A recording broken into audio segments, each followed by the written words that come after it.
Hello everyone and welcome to Guys 360, and today I have with me the Redmi 9 Prime. This is a brand new smartphone from Xiaomi, and well, it starts at 10,000 rupees. It also packs in a big 5020 mAh battery. Is it good? Well, I am going to unbox it and give you my first impressions of this device. But before I go ahead, be sure to subscribe to the Gadgets 360 YouTube channel and click that bell icon so that you're the first to know when we have a new video.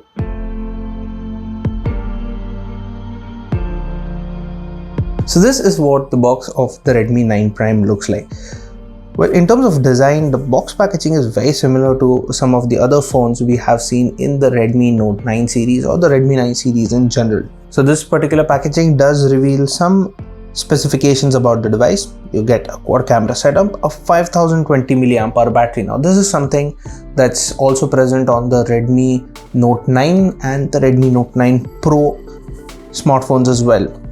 Let's take a look at a couple of specifications before I unbox the device. So it is powered by the MediaTek Helio G80 SoC. It's got a 13 megapixel primary sensor and a quad camera setup. You already know, 5020 mAh battery, a full HD plus display. Now this is something that is not very common in this particular price range, so kudos to Xiaomi for that. And the variant I have here is the top end variant with 4GB of RAM and 128GB of storage. So let's unbox the device and I will take you through the specifications as I unbox it.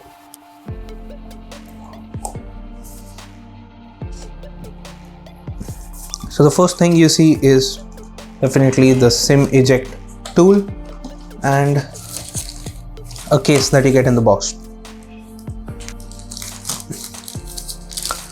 Now this is a smoked case. Usually you get a clear case in the box. So this particular one is a smoked finish.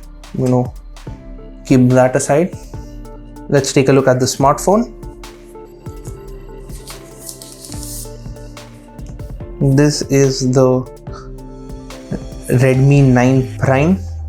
And as you can see, the box says it's a matte black color finish, but it has a hint of blue in it. It's a matte finish, so it does not look like it is going to pick up fingerprints very easily. Let's power it on. Keep it aside. Let's take a look at what else do you get in the box. This is the charger. It's a 10-watt charger that you get in the box and a USB Type A to Type C cable.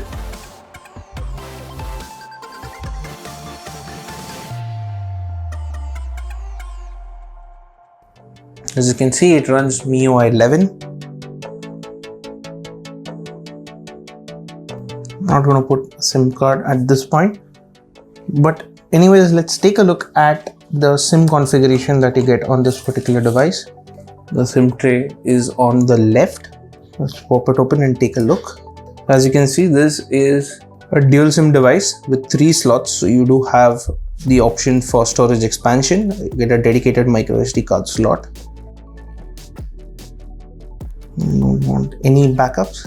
Okay, so while the phone is setting up, let's take you through all the specifications. At the front you have a 6.53 inch full HD plus display. It's not very common in this particular price range. It does have Corning Gorilla Glass 3 for protection. At the front you do have a tiny dot notch. I think that's what Xiaomi calls it. It's a dewdrop notch that's towards the top of the display, and it is an 8 megapixel sensor that you get here. Towards the back you have quad cameras. Now the arrangement is a little different. So the quad camera setup has a 13 megapixel primary sensor, an 8 megapixel ultra wide angle camera, a 5 megapixel macro camera and a 2 megapixel depth sensor. As you can see, there are 3 camera sensors in this particular module and 1 camera is to the side. The 4th element here is the fingerprint scanner. As you can see, the power and the volume rockers are on the right side. Power button is definitely easy to hit. The volume could be a bit of a stretch depending on how you're holding the device. Like I said, this thing has a 5020 mAh battery, which is honestly big, and that kind of makes this phone a little heavy. It measures 198 grams, so it's slightly on the heavier side. And there is a 10-watt charger in the box. The device does support 18-watt fast charging. Remove this as well so that you get a clear view at the back of the device. So you also see there's this circular element over here. It kind of reminds me of the Poco X2 Pro. That too has it on a glossy back. Now this element is somewhat similar, whereas there is a bit of a texture on the rest of the back, whereas this is smooth. Now when you are setting the Redmi 9 Prime up, you will see get apps, so it does suggest a couple of apps to install. Now I would recommend that you skip it if you don't really want bloatware on your device. I'm going to skip this step.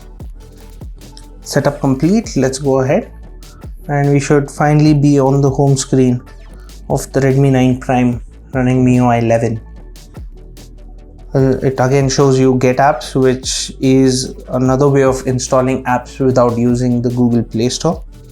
So as you can see, you do have a fair amount of bloatware pre-installed on this particular device.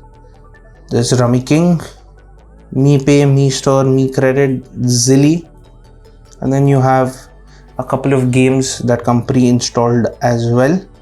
None of the apps that are banned by the government of India are present on this particular device. Let's take a look at the settings. Let's see which version of Android it's running. So we are currently running Android 10 with MIUI 11 on top. Let's see how this particular smartphone fares in the full review. The first impressions are that it looks like a decently built device for this particular price. I am curious to see how this MediaTek G80 is going to perform in this particular price range.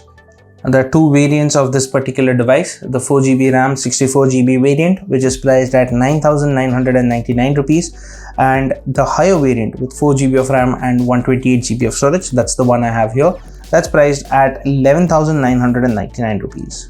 So that was a quick unboxing and our first look at the Redmi 9 Prime. Now what do you think about this particular smartphone? Let me know in the comment section down below. And as always, for all things tech, stay tuned to gadgets360.com.